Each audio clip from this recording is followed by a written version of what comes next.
Razão versus emoção. Quem entende essa diferença e o que eu vou explicar nesse vídeo muda o jogo com relação à educação financeira. Você quer aprender o que eu tenho para falar sobre razão e emoção? Então assiste o vídeo até o final que você vai sair diferente hoje daqui, depois dessa aula. Bora pro vídeo?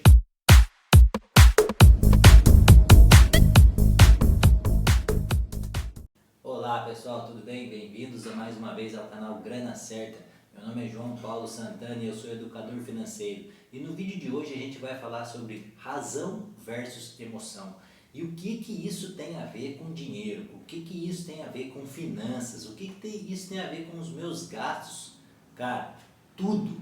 Tem tudo a ver com a forma que você gasta, com o quanto você gasta e com o que você gasta. E eu já vou explicar tudinho nesse vídeo para você entender. Tá vendo essa imagem aqui?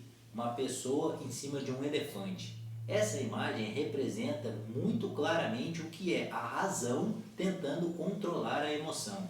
A emoção é o elefante e a razão é você que está sentado ali em cima tentando controlar aquele elefante. Mas o que acontece quando você tenta controlar suas emoções geralmente? Você está em cima do elefante, se imagina aí, em cima do elefante. Aí você fala assim, elefante, vai para frente. Aí ele vai para a direita. Aí você fala, elefante, para. E ele sai andando, continua andando. Aí você fala, não, elefante, freia, para trás. E ele continua indo para frente. Daí você fala, tá bom, então elefante, para a esquerda. E ele vira para a direita. É assim exatamente que funciona você tentando controlar suas emoções sem ter o conhecimento de que ela está tomando conta da situação. Para você entender como que são as emoções que tomam conta das decisões financeiras, eu vou te dar um exemplo. Quando você vai comprar um carro, por exemplo, o que o vendedor faz? Ele coloca você para sentar dentro do carro. Ele chega, te recebe, ele já sabe, ele domina essa arte de razão versus emoção. E o que ele faz? Ele traz você para perto do carro, abre o carro e fala para você, entra, senta lá, põe as mãos no volante, sente o volante. O que é isso? Sente o volante. Presta atenção na palavra sente. É para você sentir a sua emoção que vai estar ali. Sente o cheiro de carro novo. Mais um sentido, o cheiro. Aí você senta, você toca no carro, você se sente. Aí ele fala assim, vamos dar uma volta? Quer dirigir? Para quê? Para você ter a sensação de dirigir. Ou seja, o tempo todo ele está alimentando ali as suas emoções. Porque ele sabe que quem vai comprar o carro é a sua emoção, não é a sua razão. Quando você vai numa loja de roupa, por exemplo, você pega uma peça de roupa para experimentar, pega uma calça, vai para o vestuário lá, experimenta, coloca a calça, daí vai lá e mostra ao vendedor, ou então a vendedora vai lá, terminou, posso ver? Aí ela olha, nossa, você ficou maravilhosa nessa calça, nossa, você ficou super magra. O que ela está fazendo? Está alimentando de novo suas emoções. Ela está alimentando o seu bem-estar, a sua sensação de prazer. Tudo isso é na sua emoção que ela está atingindo. Entendeu? Então, essas estratégias são feitas pelos vendedores, por quê? Porque eles sabem que o que pega para você, o que decide se você vai comprar ou não, são suas emoções. Isso se você não tiver controle sobre a sua razão. Aí você deve estar pensando assim, tá bom, mas já que a gente tem o elefante, e a gente está em cima do elefante, afinal de contas somos seres racionais e emocionais. Não tem como a gente se desligar da emoção, não tem como a gente deixar a emoção em casa para ir comprar alguma coisa ou para fazer qualquer atividade que seja. A emoção ela está contida no nosso ser, somos seres racionais e emocionais. Então o que a gente tem que aprender a fazer? A gente tem que aprender a controlar a emoção. Não adianta também a gente ser robozinho, fingir que não sente nada e ficar quadrado ali, frisado ali na razão, só pensando racionalmente, daí você não consegue viver. É por isso que você precisa aprender a controlar a sua emoção. E como que você faz isso? Através da inteligência emocional. E eu vou te explicar como que você pode fazer isso agora. Controlar suas emoções é uma habilidade. E tudo que é uma habilidade, ela pode ser aprendida, ela pode ser aperfeiçoada. Como eu falei agora há pouco sobre o exemplo de não ser um robô, as suas emoções elas são importantes para você, elas fazem parte de você. Então você precisa aprender a controlá-las. Por exemplo, quando você recebe uma notícia de um falecimento de um ente querido, por exemplo, é óbvio que você vai reagir de uma forma emotiva, você vai sentir a dor da perda Então você vai extravasar ali a sua emoção. Então isso é saber lidar com as emoções.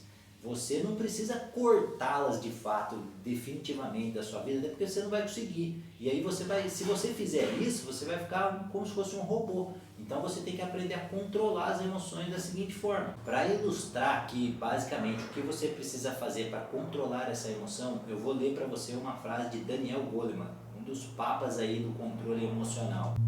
A habilidade de fazer uma pausa e não agir no primeiro impulso é um aprendizado crucial na vida diária. Ou seja, o que ele está querendo dizer aqui? Ele está querendo dizer que você não precisa se privar de viver as emoções, de sentir as emoções, mas você precisa ter a habilidade de fazer uma pausa a partir do momento que você recebeu um input, qualquer que seja a entrada, que toque nas suas emoções. Recebeu aquela informação? Analisa, pensa, traz para o seu sistema racional e aí só assim você continua e reage àquilo que você está recebendo. Essa habilidade, essa pequena diferença entre receber um input e agir e receber um input, pensar e agir fará toda a diferença no contexto de você reagir entre a razão e a emoção. Aí você deve estar pensando assim, mas para mim isso não dá, já era, eu sou completamente emocional, eu não consigo fazer isso. Perceba que a palavra que eu usei lá no início do vídeo, isto é uma habilidade. E toda habilidade pode ser treinada. Então o que você tem que fazer? Você tem que perceber quais são os gatilhos que te levam a comprar. Quais são as emoções que fazem com que você defina uma compra. Você é pelo cheiro de alguma coisa, é pelo prazer de ter aquele produto, é pela sensação que aquele produto que você está comprando vai te causar. Então você tem que aprender a identificar essa causa, esse gatilho que desperta isso em você, parar um pouquinho ali para pensar antes do momento de tomar a decisão da compra e logo depois você aí sim fazer a compra. Se você tiver certeza de que você está comprando porque você precisa e não porque você quer. Porque geralmente quem lidera aí o querer são as emoções. E quem lidera aí o precisar, que é mais uma área racional, é a razão. Então, se faça 3 perguntas antes de comprar qualquer coisa que você for comprar na sua vida. Primeiro, pergunte para você mesmo, eu realmente preciso disso? Se você definir que você precisa daquilo, que é algo imprescindível para você, beleza. A segunda pergunta é, eu preciso, mas é agora? Se você passar pela segunda pergunta dizendo que além de precisar, você precisa agora, tem grande chance de realmente você precisar desse item que você vai comprar. E a terceira pergunta é, eu tenho dinheiro para comprar isso? Então se você precisa agora e se você tem dinheiro para comprar isso, muito provavelmente não vai fazer muita diferença no seu orçamento você comprar aquele negócio. Agora, se você não precisa, você apenas quer, se você não precisa agora, você apenas quis comprar, e se você não tem o dinheiro para comprar, então avalie muito essa compra. Muito provavelmente, 95% dos casos, você não precisa comprar. Entendeu? Então, essa é a pequena diferença que existe entre comprar com a razão e comprar com a emoção. Então, sempre que você for fazer uma compra daqui para frente, eu espero que isso tenha feito sentido aí na sua cabeça, faça-se essas 3 perguntas e dentro dessas perguntas, se você obtiver as respostas precisas de que realmente você precisa daquilo e se você tem dinheiro para comprar aquilo, ok. Se você responder negativamente para uma dessas perguntas, avalie e não compre. Tente deixar para um segundo momento, tente deixar passar aquele momento ali de emoção que você está vendo, que você recebeu aquele produto, né, o contato daquele produto. Tenta deixar para o outro dia, só o fato de você deixar para o dia seguinte, talvez já faça sentido você falar, nossa, por que eu ia comprar aquilo? Talvez não preciso daquilo, talvez você nem compre, entendeu? Então, use esse exercício para você avaliar suas próximas compras. Bom pessoal, é isso. Hoje um resumo sobre razão e emoção que eu queria passar para vocês. Espero que você tenha gostado do vídeo. Se você conhece alguém que compra por impulso, que faz isso o tempo todo e que precisa assistir esse vídeo, compartilhe o vídeo com essa pessoa. Encaminha para a pessoa que você sabe que só compra pela emoção. Talvez ela ouvir isso vai ajudá-la a melhorar aí o controle com as suas compras. E se você gostou do vídeo, segue a gente aqui no canal, não deixa de se inscrever, deixa um comentário aí, me conta aqui uma história, qual o item que você comprou e que você achou que não precisava comprar? Deixa aqui no comentário para a gente conhecer essas histórias. Eu espero que você tenha gostado do vídeo. Te vejo no próximo vídeo. Até mais!